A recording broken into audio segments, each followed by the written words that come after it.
Hello, hi, my name is Samuel Izurza for the Samuel Izurza channel. I want to welcome you all and welcome to all my new subscribers that just recently, and thank you for some of the good stuff that you've been sending me. I know my last few videos, concerning, Donald Trump talking to the police and so on. A lot of good videos there. And just recently, I'm going to make a new video connecting Bob Mueller, the collusion with the Russians. That's going to come up very soon, maybe later on tonight. Um, well, the story with Debbie Wasserman and the Awan brothers, and we all know what transpired, and we all know that something went on over here, and the media is not even covering it. Practically, nobody even knows who the Awan brothers are. Um, and it's just very strange what's going on. But the representative Louie Gohmert, and I have him here, and this is something that I dug up. Um, I think it was May 30th, if I'm not mistaken. Okay. I want you guys to watch this video because he really says it all. He connects all the dots.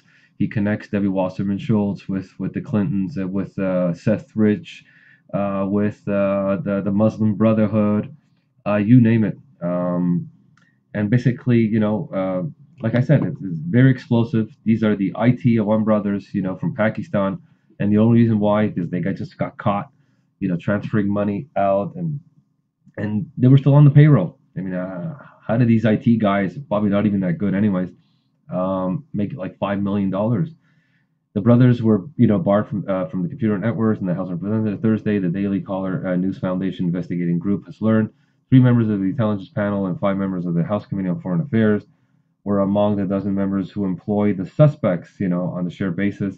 The two committees deals, um, most nations' most sensitive issues, information, documents, and so on. Basically, they're all hired by the Democrats, obviously, and God knows if Debbie Wasserman Schultz knew about this. Obviously, she must. Maybe they're hiding, but you have to see this video. It's about 57 minutes long. It says it all. We all knew about this. They just covered it all up. And again, there is a connection, and I'm sure they were transferring information to the Muslim Brotherhood. I know there's a connection between the Muslim Brotherhood and the Awan brothers. There has to be, okay, or there has to be some sort of connection there. And Debbie Wasserman Schultz knew about it, or if she doesn't know about it, she should have known about it. And why do they, keep, smashing up, Blackberries, smashing up computers, and so on? Um, there's a lot here. This what could open things wide open. Okay, and God knows maybe Debbie Wasserman Schultz right now is making a deal with the FBI because they're looking into it right now. But if you really, really want to understand what really, really happened, just listen to this video. Okay, Rep. Louie Gohmert. Okay, he says it all right there and then. Okay, he knew, he understood, he researched it. Okay, and and he did a great job of actually explaining. Now, again, my name is Samuel Izurza for the Samuel Izurza channel. Thank you and welcome, and keep subscribing, okay, and share. Really share, because I don't usually say that, but share. Keep sharing because the algorithms usually stop at 500, 600 views or 1,000 views. Believe you me, there's some videos I know we can get 10, 20, or 30,000, but it's just like, I don't know, for some reason, just like slows down. I mean, I've seen such crappy videos out there, with 20, 30,000 talking about the left and the Islamo-fascists and so on.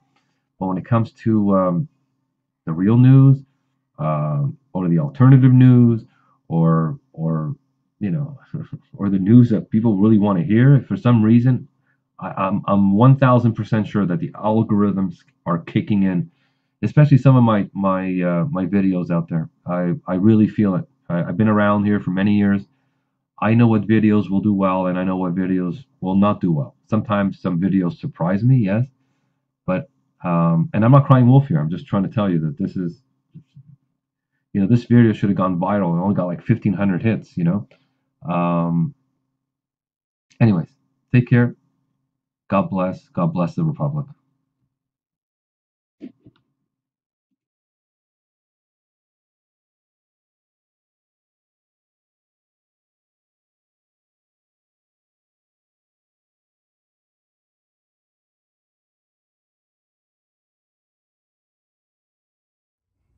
It's not I can't give a yes or no answer on that because I know It's a simple more yes or no parameters. answer. Well, If you lose, if a member loses equipment, yes, ma'am. and it is found by the Capitol Police or your staff, and it is identified as that member's equipment, and the member is not associated with any case, and that is their equipment, it is supposed to be returned, yes or no? Depends on the circumstances, and if the circumstances are. I don't understand how that's possible. Members' equipment is members' equipment. Under my understanding, the Capitol Police is not able to confiscate members' equipment when the member is not under investigation. It is their equipment, and it's supposed to be returned. Well, I think there's extenuating circumstances in this case, and I think that, working through my counsel and, the necessary personnel, if that in fact is the case, and with the permission of, through the investigation, then we'll return the equipment. But until that's accomplished, I can't return the equipment. I think you're violating the rules when you conduct your business that way, and should expect that there would be consequences. This body to criminals, to hacking, and who knows just how far the security breaches go. Mr. Speaker, we brought this up, but it is important to take note that this body, there were no Republicans that hired them, but Imran Awan seemed to be the ringleader, Abid Awan, Jamal Awan, Hina Alvi, Natalia Silva, each making $160,000 plus from the House of Representatives. The Awan brothers are of Pakistani descent, and I'm told the leader is now back in Pakistan while they're being investigated. But their immigration status appears unclear right now. But they had been hired as IT specialists, computer specialists, to help some of my Democratic friends with their computer systems. And as suspicious activity continued to mount over the last 12 years, it was dismissed, and I'm reading from an article that Luke Rosiak, March 8th, from Daily Caller wrote, was dismissed because these 5 individuals were being unfairly picked on because they're Muslim. Well, some of us don't care what their religious beliefs are unless their religious beliefs happen to cause them to believe that our Constitution needed to be eliminated and replaced by nothing but Sharia law. And our elected leaders needed to be replaced by what they believe is a holy appointment of a caliph or an imam. This article from March 8th says congressional staffers suspected of improperly accessing sensitive data allegedly controlled their stepmother with violent threats in a plan to use her to access assets stored in the Middle East in their father's name. So just when we thought this whole matter could not get any more bizarre, these 5, according to one of their employers here in the House, he says, I have no reason to doubt him, that they are Muslim. But I know my friends, they don't want to ever be perceived as being bigoted because they're not. But they've gone so far overboard in trying to show how open-minded they are. They have exposed this body to security breaches that are really unbelievable.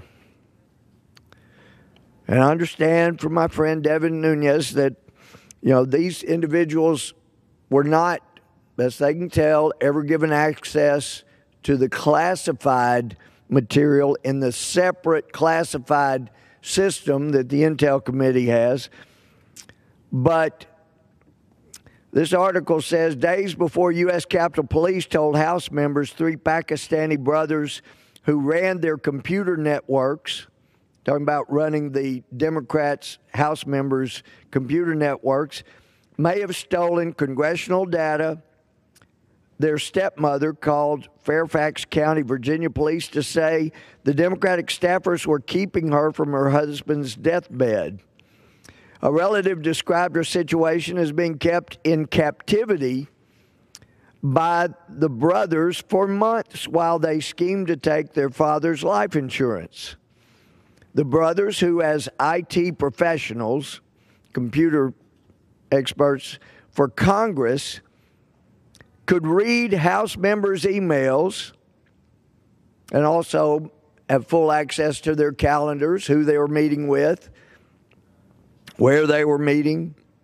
Anyway, article says allegedly used wiretapping devices on their own stepmother and threatened to abduct loved ones in Pakistan if she didn't give them access to money stowed away in that country. On February 2nd, House officials banned Imran Abid and Jamal Awan from the House of Representatives network as part of a Capitol Police criminal investigation into House computer security.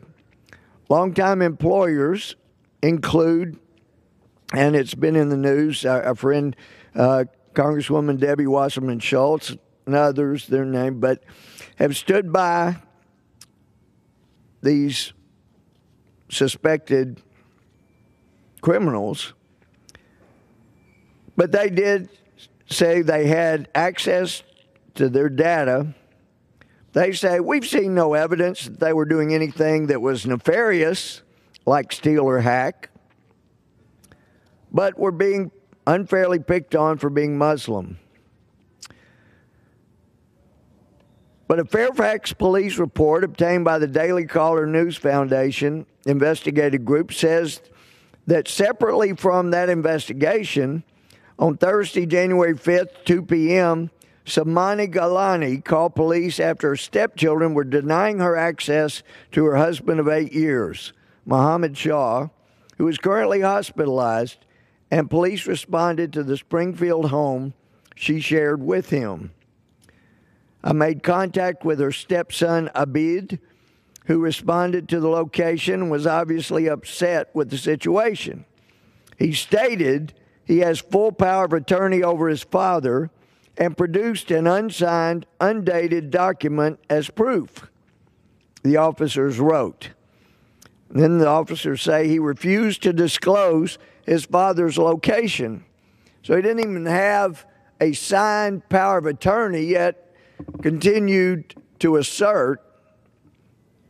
And again, this is someone who was given access to the privileged computer material of people here on Capitol Hill.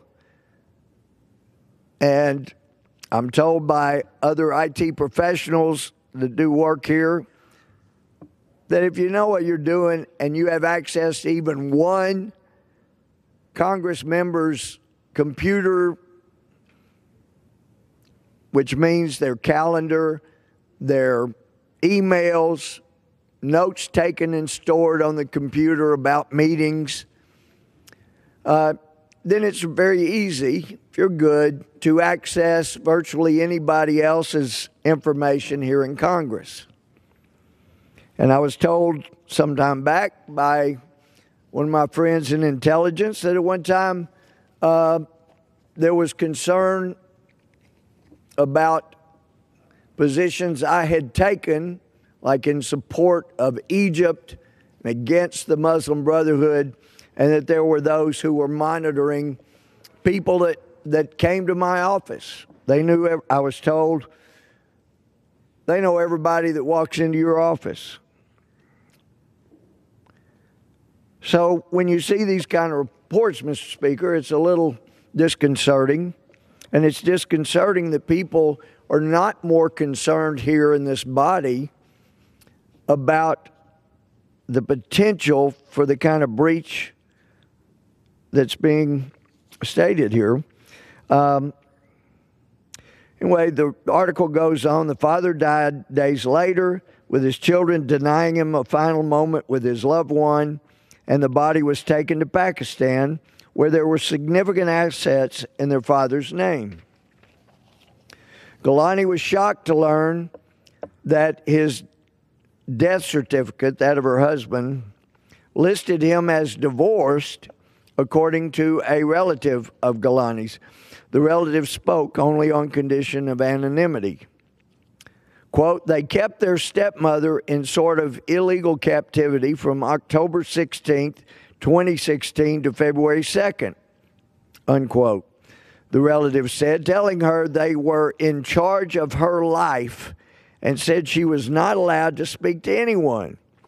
The fact that she did not speak English made it easy for them to take advantage of her. As Shah lay hospitalized, they would not let the father communicate with the wife. They would say he'd be meeting with her when they said so. The brothers bugged her house with hidden listening devices and told her movements were under constant surveillance, and conversations within the house and over the telephone were being listened to. They would repeat what she had told people to prove that they were really listening. This happened in the United States of America. Can you believe it? The relative asked. Gilani obtained a secret cell phone and stood in the yard to communicate with relatives who encouraged her to call the police. After she did, Abid threatened her very severely, made her fearful. They told her they were going to abduct or kidnap her family back in Pakistan, and she had to apologize. Imran, and that's the individual that was doing computer work here for, had done some for so many of our Democratic friends here in the House. But he tried to manipulate her. She said to him, if you say you're my son, then why are you keeping my phone conversations listened to? So he said he would remove the devices. He came to the house. She saw him remove a couple, including under the kitchen counter. So it's interesting. We have these guys who members of Congress said they don't need a background check. We can trust them. We're open-minded. You know, they're Muslim, but we're not prejudiced. We don't even require a background check because we know we can trust them. And we don't know what they did here in the House, but in their stepmother's house, they planted listening devices. Apparently, they knew where to get them. They knew how to use them in the home. It still leads one to wonder, what all did they do during the 12 years they were working on computer systems here on Capitol Hill? And it's still, we know the allegations have been talked about at length in the media about the hacking of the Democratic National Committee. But I keep asking, are these the guys that set up the Democratic National Committee's computers? Guys that are good at planting listening devices. They're good at setting up cameras to monitor movement and what's going on. Did these guys help the Democratic National Committee set up their system without any background checks? These guys that made it so vulnerable to being hacked by Russians or most anyone else who cared to try? Gilani learned from a life insurance executive that a few days before the father's death, the beneficiary was changed and a bid became the beneficiary, the relatives said. On top of that, the Springfield house where she lived would go to a bid. Golani fled from the brothers and has filed a second police complaint with Fairfax County over insurance fraud and other abuses. A bid did not return a request for comment from the Daily Caller. Well, and it also pointed out that after Mr. Shaw passed away, these people that were doing computer work for members of Congress without background check, they came into her house.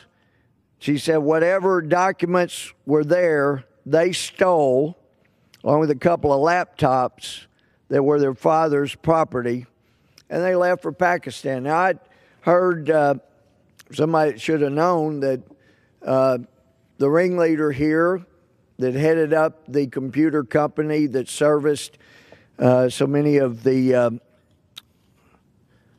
this article talks about a handful of Democrats, but I've been hearing that at one time over the last 12 years, they may have serviced as many as 80 different Democratic members of Congress's computers. But the relative is coming forward now, according to the article, because members of Congress have attempted to downplay the brothers' potential crimes and have limited the investigation to just the Capitol Police, who lack the ability to investigate cyber breaches and international crimes, and despite naming the brothers as suspects, have not even arrested them. And this is apparently a Muslim woman who says, I'm fighting to protect the country. Talking about the United States. These are very bad people. Kind of reminds one of the father who came forward to point out that his son had become radicalized and was a terrorist threat. And because under the Obama administration, they purged the training documents, so FBI agents, State Department officials, intelligence officials would not know what to look for to spot radical Islamists. Because we know most Muslims are not terrorists. They're not radicalized. Most are loving people, want to live in peace. That includes friends of mine who live all their lives in Afghanistan and were glad to fight against the Taliban in Afghanistan because they didn't want radical Islam. They're Muslim. They didn't want radical Islamists running the country because radical Islamists hate moderate Muslims as much as they do Christians and Jews. So this lady says she's trying to protect our country because members of Congress are not realizing how exposed Congress has been. As she says, she's the stepmother. These are very bad people. Politico reported that Imran and his wife, Hina Alvi, are personal friends with the former DNC chair, Ms. Wasserman Schultz, when she was subject to an email hack that was blamed on the Russians. And let's see, this article is dated March 8th, and that apparently Imran still hasn't been fired, even though he was banned from the House network. But that's been circumvented by having him serve as an advisor. Well, Imran began working for her in 2005, the article says, and soon after his two brothers and two of their wives all appeared on the congressional payroll, collecting more than $4 million. And that's over this period of time, of course. The brothers had numerous additional sources of income, all of which seemed to disappear. While they were supposedly working for the House, the brothers were running a car dealership full-time that did not pay its vendors. After one, Rayo Abbas, threatened to sue them, he began receiving a paycheck from another Democratic member of the House of Representatives, also from Florida. While they were working for House members, and should be pointed out, they're not any Republican members, but they were working for House members, including members of the Homeland Security and Foreign Affairs committees. The dealership took and never repaid a $100,000 loan from Dr. Ali al-Attar, who is a fugitive from U.S. authorities and is linked to Hezbollah. I mean, this is perfectly consistent with what was going on for 8 years under President Obama. You had Imam Majid, who had been president of an organization that was listed as a co-conspirator. So whatever happened to all of those co-conspirators named by the U.S. Department of Justice? Well, I had understood from a former member of DOJ under the Bush administration that they took this first case and that if they were successful in getting convictions, then they would turn around and go after the other co-conspirators. But the interesting thing that happened immediately after that conviction in late 2008, we had a new president, and Eric Holder became Attorney General.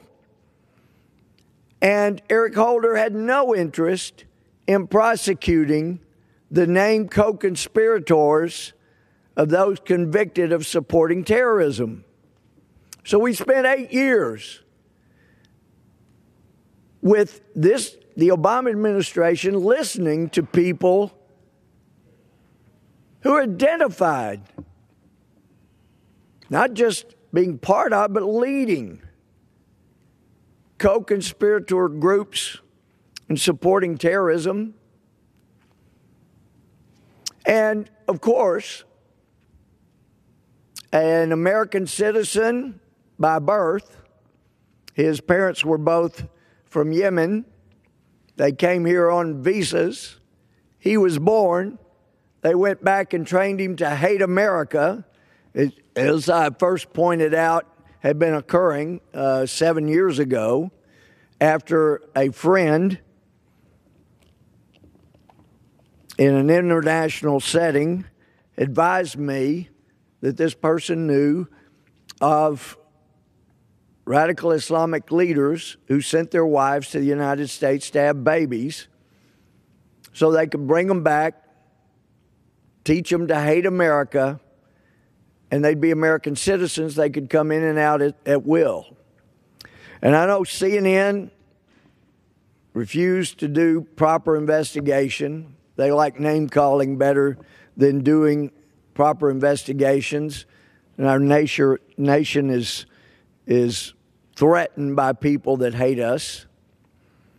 But different countries had what many referred to as birthright travel programs. China was bragging that they had the best birthright travel programs. You pay money to this travel group. They would get you a visa to come to the United States. And of course, you would want to come during the third trimester of pregnancy so you could have a child in the United States. Then the child, some of them would advertise, we'll even help you make sure your child has an American passport before he or she leaves the U.S. so that your child can never be denied entrance. Whether it's for college, for work, for whatever, they can come in and out as they pleased. And that's how a man named Anwar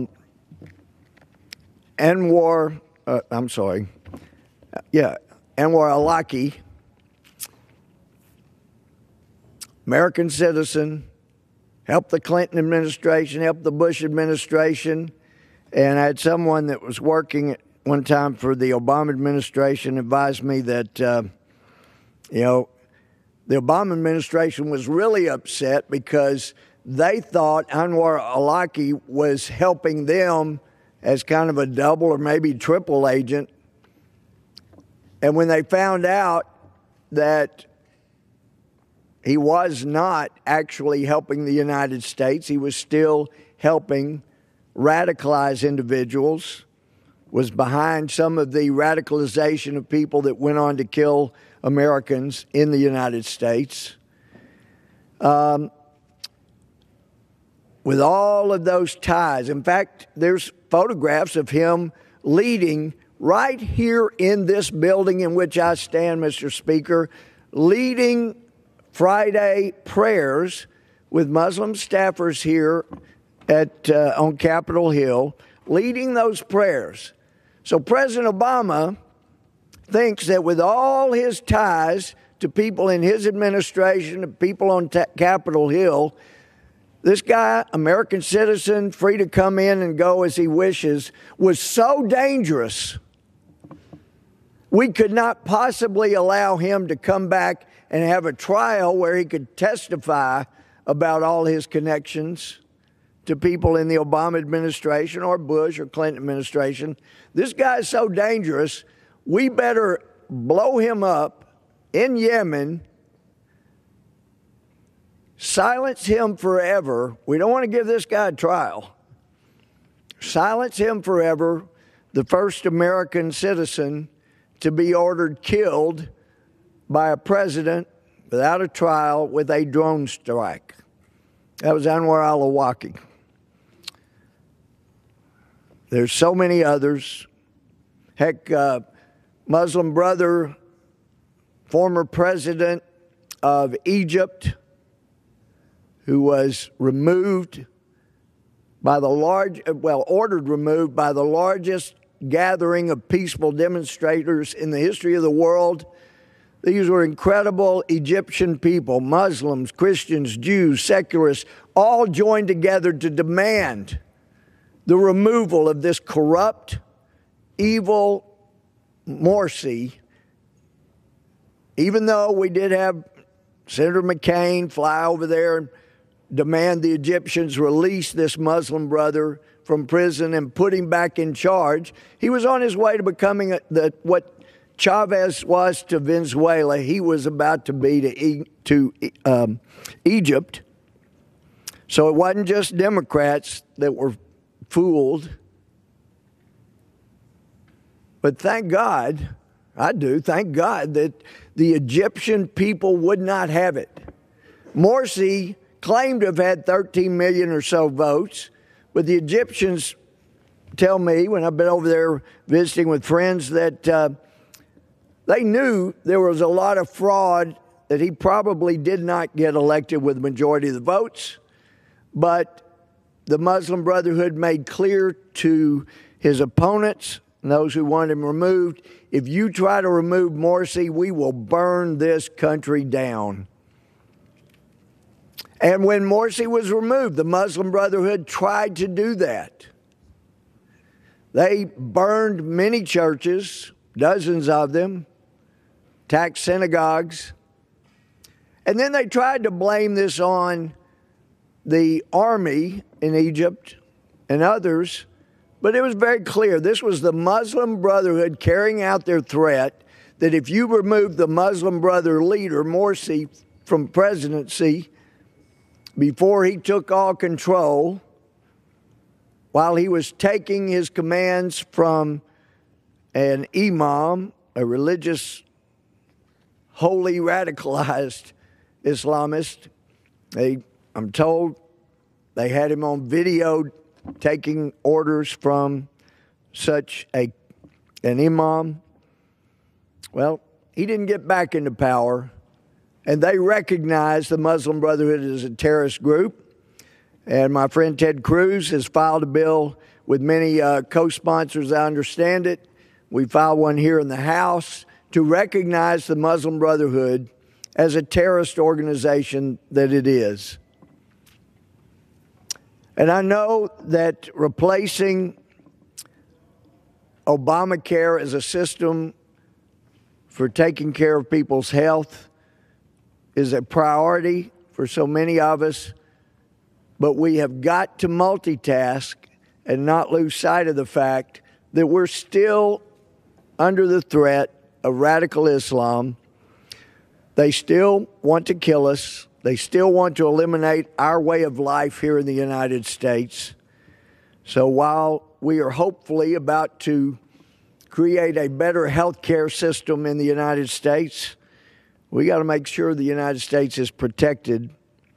And for those who are so open-minded that they want to make sure that no Muslim ever suspects them of being prejudiced, they would allow people to get into our computer system constantly without a background check. We're being put at risk. We were put at risk when the Obama administration listened to CARE, Council on American Islamic Relations, the group you hear from immediately after there is a terrorist attack, basically challenging people. How dare you say this was a Muslim? Well, it was a Muslim. It was a radical Islamist. Oh, so you're an Islamophobe. I kept hearing from people inside Homeland Security that we were spending more time and effort training our officers to spot Islamophobes than we were training them to understand radical Islam. But that's exactly why Tsarnaev was never stopped, was never picked up and prevented from killing people and maiming people at Boston, is because the FBI agents, doing the best that they could, had been deprived of Kim Jensen's 700-plus pages on radical Islam that the Obama administration did not want FBI trainees to see and to know. They finally brought it back toward the end, but most FBI trainees never got any training on what radical Islam looks like. They never knew what questions to ask. They never knew what questions to ask at a mosque. And yes, if somebody is suspected of being a radical Islamist, you should go to the mosque, talk to their friends, find out how they were acting, find out what their new religious practices were. Because they're people that understand and have studied radical Islam. They know. Kim Jensen knew.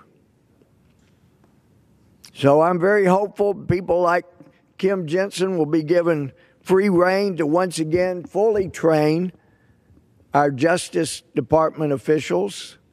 People like Phil Haney, I'm hopeful, prayerful that Phil, after he had so much information that was deleted under Secretary Napolitano, establishing ties to terrorism.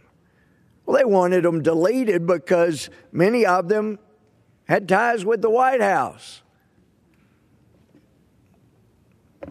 And it would make the White House look bad.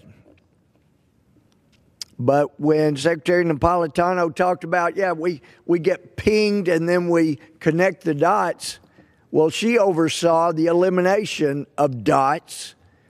She oversaw the elimination of the ability to ping, as she said. And she exposed our country to dangers that were completely unnecessary if proper training had been given to our people in the Justice Department, in our Homeland Security Department, in our intelligence agencies and groups. And it really is clear from what's been going on. I've only been here under two presidents, President George W. Bush, President Obama, now the third, President Trump. But under the first two administrations that I served with, we were told repeatedly that use of the Section 215 program or the 702 program that allows wiretapping of foreign agents. We were assured, that if an American citizen were picked up, nobody knows the name, it's immediately masked. The conversation is minimized, so you don't have access to that. We were told a lot of things that turned out to be lies, and it does appear that Snowden was guilty of treason from what we've seen. But nonetheless, what he was released, and he should be tried and if convicted, punished severely.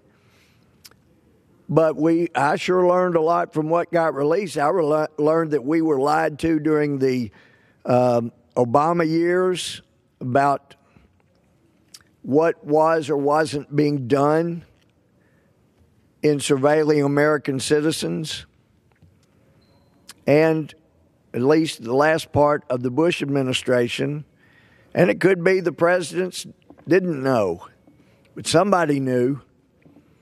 And if we do not, in this body, give President Trump the ability to do what he became famous for, and that's say, you're fired, then this country is not going to get back on a sound basis. There will continue to be people who will monitor others illegally, improperly, unconstitutionally, and use that information to get rid of leaders that don't play ball with them.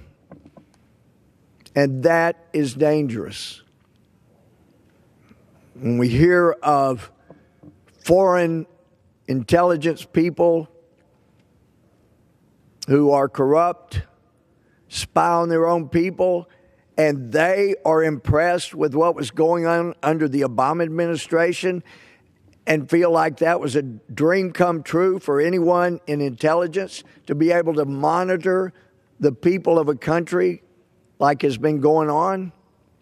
I mean, this got to be cleaned up or we lose our freedoms. Once you have the ability to reach into people's private lives that completely, you don't even have to have a case. You can destroy their lives. Good example was Senator Ted Stevens of Alaska.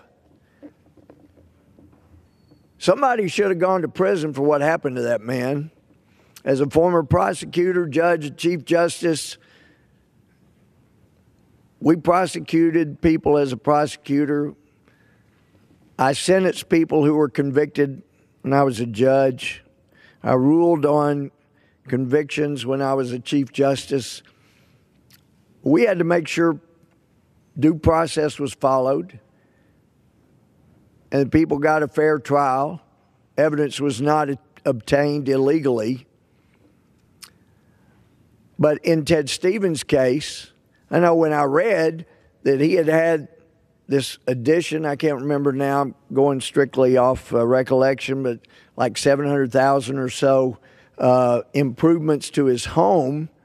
And I thought, oh, come on, you got to know, Senator, you can't have that kind of improvement free to your home. You can't do that.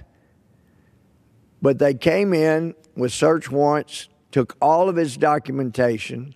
They got all of his bank records. They got all of his computers, his flash drive, anything that had memory on. They took all of his documentation.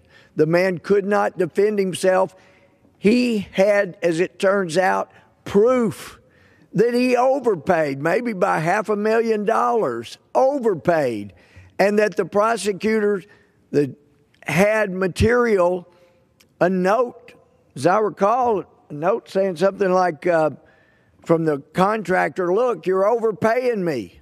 Senator Stevens saying, yeah, I got to overpay you because they'll look closely at everything I do, and yes, I'm overpaying you, but I want the addition, and I got to do this so I can never get in trouble. Don't even cause the least suspicion. I got to overpay you, so just take the overpayment. He didn't have those documents, and he was not allowed to testify about documents that were not producible. He couldn't produce them. because the prosecutors or the FBI, somebody kept those and refused to turn them over, which is a violation of the law. And it's a crime to unfairly prosecute somebody when you know they have evidence to prove they're innocent. You don't even give it back to him so he can use it and show the truth. Thank God there was a whistleblower that finally exposed, if I recall correctly, I believe it was an FBI agent. And the judge, hit the roof, of course. Any judge, I would have. You deceived us? You caused this prosecution, had the trial right before the election so he would lose. You changed the election. You talk about the Russians, for heaven's sake. That was an intentional invasion, and it wasn't by Russians, it was by Americans. And they ran that Republican senator out of his office, basically destroyed his life. And if he'd been in the Senate, he wouldn't have been in that airplane when it went down. But that's what a corrupt government can do. They can come after anybody. We have got to clean out the federal government of people who have become dizzy with their power. I always thought it interesting. One of the most powerful dictators in history, responsible for killing, starving millions of people, Stalin.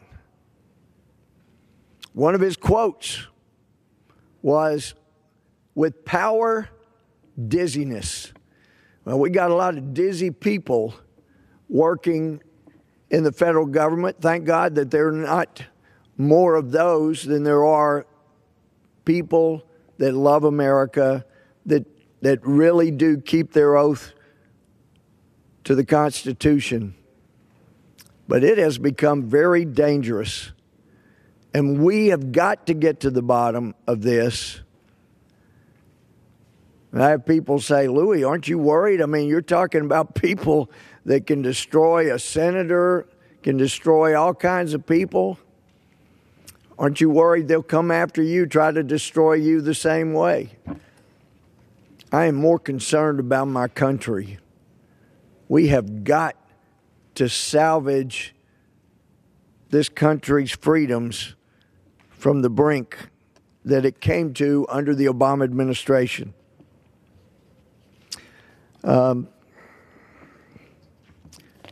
Then we have a report, March 6, Paul Bedard, Washington Examiner. 300 refugees were probed as terrorists in a bid to bolster President Trump's new executive order suspending travelers from 6 nations into the U.S. Federal law enforcement officials revealed they are investigating 300 refugees for terrorist ties. While U.S. officials would not provide details on the FBI investigations, they did say they are refugees, quote, who either infiltrated with hostile intent or radicalized, unquote, since coming to the United States.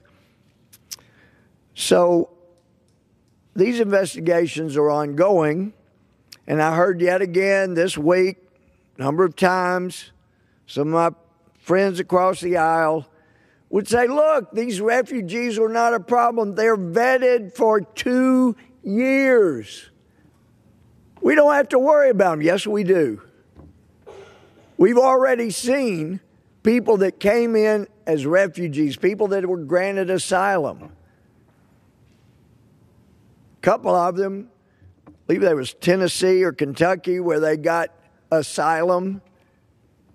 They had not bothered to check or notice that their fingerprints were on IEDs that were set up to kill Americans.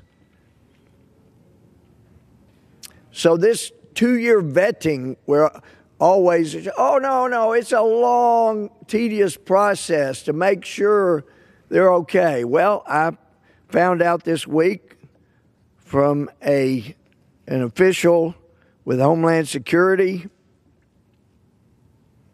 who said he wanted to know just how thorough the 2-year investigation and vetting was by the UN. Because he knew Homeland Security didn't do 2 years of vetting on these refugees. And of course, the judges, don't know, sick them from come here out in the Ninth Circuit, think they have the right under the Constitution to be dictators, and for them, without proper knowledge of what is and isn't a threat to this country, to just dismiss orders that the president has the authority to make and just say, they're unconstitutional, even though from their own statements they proved their own ignorance. So we've got refugees coming in. Thank God somebody at the Homeland Security Department wanted to get to the bottom of exactly what occurs during the 2 years that the United Nations Refugee Program does in vetting people. So he went straight to person in charge of the refugee program at that time. I would like to get a description of the processes of vetting that refugees go through from these countries they allege they're coming from. What all does the UN do to vet these refugees? And the answer came back, well, actually, we don't do any vetting of the refugees. It's a long 2-year process most of the time, as we're trying to convince countries to take these people. Well, we're not spending any of that time looking into their background. The 2 years is what it usually takes to get a country to accept them, to figure out where they're going to go. No, somebody else must do that. We don't worry about that. We're just trying to find a place for them. So, Mr. Speaker, next time you hear somebody say, oh, no, this is a very thorough 2-year process of vetting these refugees to make sure they're not a threat, then I hope it will come to your mind that a representative of the UN talking to one of our top Homeland Security people, and I'm not going to give his name, but he was told, oh, we don't do any vetting. We're just trying to find a place to put them. And when we find somebody that'll take them, we feel like we've done a great thing. Well, maybe if they're not terrorists, but we've seen the data that indicates that for the amount of money it costs to bring a refugee from the Middle East to the United States and take care of them for a year, what happens, the money actually spent, you could take care of 12 refugees if they were kept in the area, provided a safe area. That's what the Obama administration should have done. Instead of drawing red lines that it couldn't find after it drew them this, the Obama administration should have said, we're going to participate in creating a safe area. Provide flyover, provide people there. We're going to provide a safe area for refugees to come to until the war is over and people can return to their homes. Rather than create a system that will allow our enemies in the Islamic State and others to do as they promised us they've been doing and will continue to do, and that is putting their terrorists in amongst the refugees. Instead of doing that, putting our country at risk, let's let them stay near to their home, provide them safety, help provide them what they need. Because when the greatest country, strongest country, most charitable country in the history of the world becomes so self-righteous that they feel like they don't need to do vetting, when they become so taken with appearing to be open-minded that they don't even protect themselves by doing what used to be called due diligence and checking on people to make sure they're not a threat to others around them. Instead of doing that, we show irresponsibility when it comes to protecting America. That's when you're at risk of losing the country. But Americans, by a huge majority of electors, Electoral College, elected our President Trump. They wanted to change. When you look at a map, shows all of the counties that voted for President Trump, those that voted for Hillary Clinton, you see that our friends across the aisle, part of a party that's really become a fringe party, has the fringes of the country. But the massive interior, most of it except for some big cities here and there, it's people that want to preserve and protect the most blessed place to raise a family that there's ever been. Sure, Solomon's Israel was apparently an amazing place, but the people didn't have our freedoms. CIA, I spoke to Jim Comey, I spoke to Mike Rogers to make sure that they were able to send over their experts so that they could share information among them, even the most sensitive information that was not disseminated within the community. I wanted to make sure that, learning the lessons of 9/11, that there were not going to be any stovepipes and barriers to sharing information from the intelligence and law enforcement communities. Well, thank you, Mr. Chairman. I yield back. Too much time, Mr. Pryor. Mr. Gowdy, 5 minutes. Thank you, Mr. Chairman. Director, thank you for your service to our country.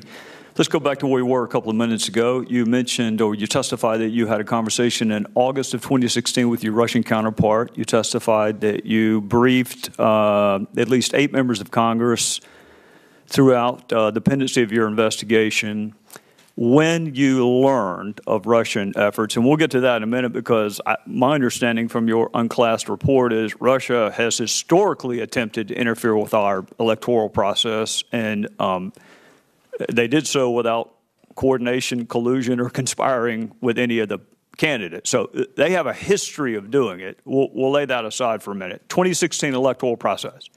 When you learned of Russian efforts, did you have evidence of a connection between the Trump campaign and Russian state actors? As I said, Mr. Gowdy, I don't do evidence.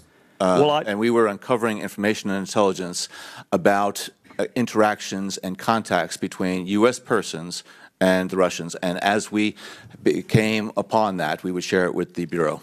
I appreciate that you don't do evidence, Director Brennan. Unfortunately, that's what I do. That's the word we use. You use the word assessment. You use the word tradecraft. I use the word evidence. And the good news for me is lots of my colleagues on the other side of the aisle use the word evidence too. One of my colleagues said there is more than circumstantial evidence of collusion between the Russians and the Trump campaign.